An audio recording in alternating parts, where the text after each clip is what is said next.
Society website in 2011, 4 million dogs and cats, about 1 every 8 seconds, are put down in U.S. shelters.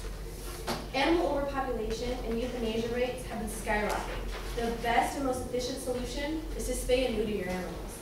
Today I will tell you the causes of how this came to be, the cause and effect neglecting the basics of animal care, and finally a quality solution and its benefits. So in my first main point, I'm going to begin by telling you the problem with animal overpopulation. Many people, when they get an animal, they think of the responsibility is just to love your animal, play with it, give it some food, pat on the head, and say goodnight. Little do they realize that it needs vaccinations. It needs to be able to have a spay and neuter. It needs to be able to know that I can depend on you as a loyalty. They are a child. They don't know what they're doing. If you don't put food in front of them, they'll eat your shoe. They think that's okay. Given that, Linda Towell on the PETA website in 2012 said people surrender animals because they think it's the only solution. Working at my veterinary office, it's safe to say that I've seen enough cases of people coming in and saying, oh, my puppy that I've only had for 2 weeks had behavioral issues. It's a puppy. It's a baby.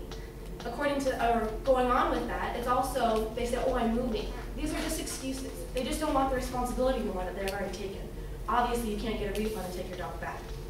So what they're doing is that they bring it in to either euthanize their animal because they can't take it anymore. Even if it's 8 weeks old, they're euthanizing it.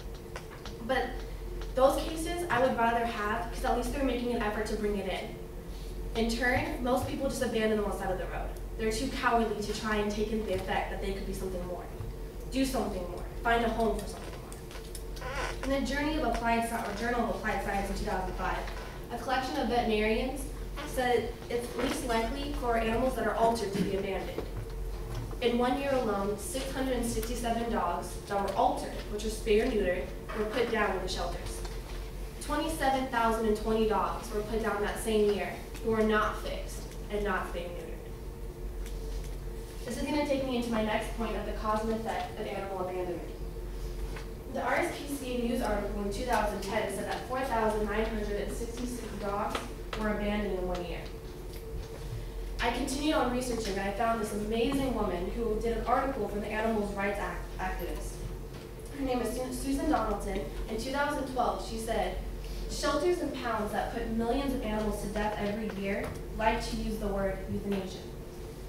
For what they do, it's the dictionary definition of euthanasia is the act or practice of ending the life suffering from an incurable or even painful, distressing illness.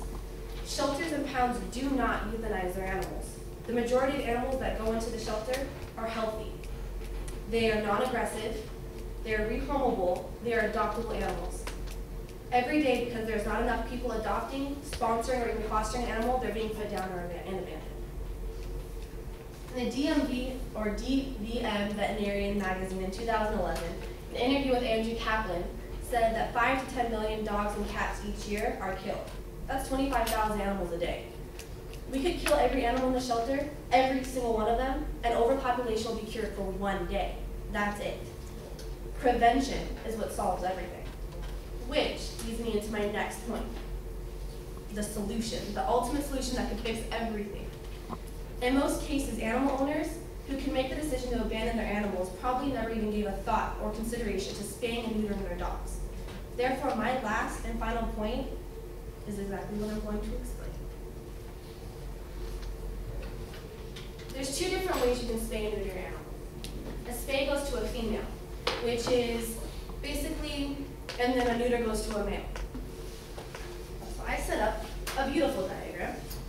On this side, it shows a neuter. On this side, it shows a spay. The effects that go into a spay and neuter can not only help actually prevent cancer in a dog, it can actually also help recovery time. If the dog ever gets hurt, it actually boosts it up. It also helps behavioral issues. A neuter takes 10 minutes to do the procedure. Now, bear in mind, I did this in black and white on purpose, so it's not so maliciously looking. This is my bad.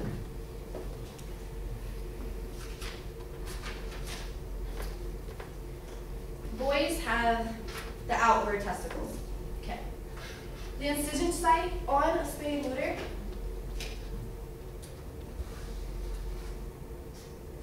right there. Use a scalpel, you cut it open, you're good to go. You pop out the testicles, You wrap it up and you scissor it off, or you can slice it off, etc. The dogs are knocked out for only 30 minutes. That's all it takes. The price between a neuter and a spay is so incredibly different because of this one. The effects that could happen with the dog, the worst that a neuter can get is probably they mess with it. That's about it. They ruin their sutures, they ruin the staples because they decide, it itches, I'm gonna itch it. That's all they get. That's the only problem. So the incision site's right here. It comes out, right? Okay. Good. We're making progress. Now for a female, if you look at the diagram, her ovaries are up on the top of her stomach. You have to go past the bladder, the main intestines, and the stomach. So her incision site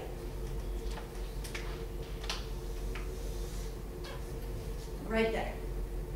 So a neuter, their incision site is about that big. A spay is about that big. You have to pass the bladder, pass the main intestines, pass the stomach. Then you can get to the ovaries. This procedure takes 30 to 45 minutes, give or take, that they're not in heat, that they're not pregnant, and they're not bleeding out. The cost efficiency between this, a neuter at my office is about 160 or 140, a spay is 160.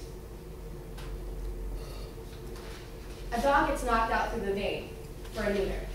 For a spay, they get knocked out and placed onto a machine because they can't handle the anesthetic, just the one that goes into the arm. So it constantly keeps going. You can see the dog is hooked up right now, and it's also hooked up to a heart monitor, it's hooked up to a breathing monitor, because there have been numerous times where they stop breathing, and we have to inject them with a heart stimulant. If you look right here, please be warned, they had to suture it in. This is a hemostat, it's clipping it down, you have to go in and tear it out, and then you have to do actually 2 rounds of sutures just to collect the insides again and the outsides. If people could just honestly just neuter their dogs for a 10-minute thing, for a 10-minute procedure, every single animal overpopulation would be gone. The neuter takes 10 minutes. It's the easiest thing, and I'm going to read a quote from the DVM magazine in 2005 by Jay Thingning. The medical benefits include reduction of cancer, less body fat equating to less bleeding, change in negative behaviors, and a faster recovery time. In conclusion, today we discussed the causes of animal overpopulation by explaining the #1 reason of how it came to be. Secondly, the cause and effect of neglecting the basics of animal care. And finally, the solution, spaying and neutering your animals with its benefits. Even though animal overpopulation has had a rapid growth because of inadequate owners, to fix is simple and efficient. Just by spaying and neuter household pets, overpopulation could be cured. No more dead dogs on the side of the road. No more little cats crying in a corner. No freaking dog looking at you saying, neuter, what's this? One of the big things is that human males do not want to neuter their animals because it's the male ego. They think that they're cutting off the manhood, when actually they're giving more dogs a chance to have a manhood. Thank you.